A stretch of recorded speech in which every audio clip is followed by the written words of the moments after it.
તો પોરબંદર જિલ્લામાં અતિવૃષ્ટિના કારણે ખેડૂતોને વ્યાપક નુકસાન પહોંચ્યું છે।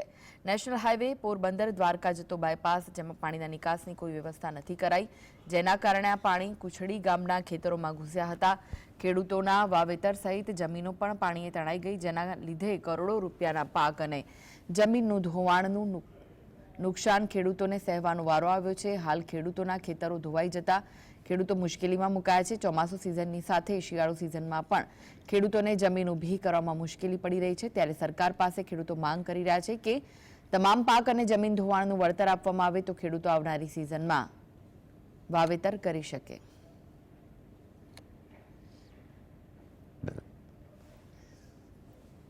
રસ્તાને કારણે વાડી વિસ્તારમાં બહુ જ ધોવાણ થયું, ઘરમાં પાણી ગીરી ગયું, જીરું પલળી ગયું અને બધી વાડીવાળાને નુકસાની બહુ જ છે।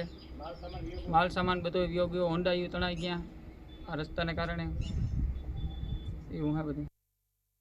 પાણી નીકળવાની જગ્યા નથી મૂકી એટલે પાણીથી નીકળી જતું હતું ને આમ ખેતરમાં રાઉન્ડ માર્યો એટલે જથ્થો એકદમ ભેગો થતો ગયો, એમ દિવાલ તૂટતી ગઈ, એમ ખેતરોનું પાણીનો જથ્થો વધતો ગયો અને જમીન બધાને આ લોકોને જે આપણે વિડીયો રેકોર્ડિંગ કર્યો ને બધા ધોવાઈ ગયા, મકાન પડ્યા કોઈને ઢારિયા ને એવું બધું, પછી અમુક સામાન તણાઈ ગયા ને માટી આખી વહી ગઈ અને ખેડૂત બહુ જ હેરાન છે ને વંડા બંડા ને બધા પાડી નાખ્યા। હવે એ બધા 2 વર્ષ અહીં થાય એમ છે, આ માટી ક્યાં લેવા જાય, માટી તો વહી ગઈ બધી ધોવાઈને।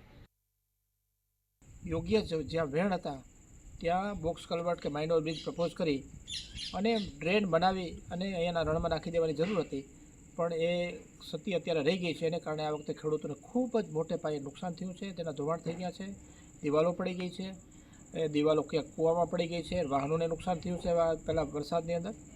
એટલે રાજ્ય સરકારને અને ભારત સરકારને બંનેને હું આ બાબતે ધ્યાન દોરી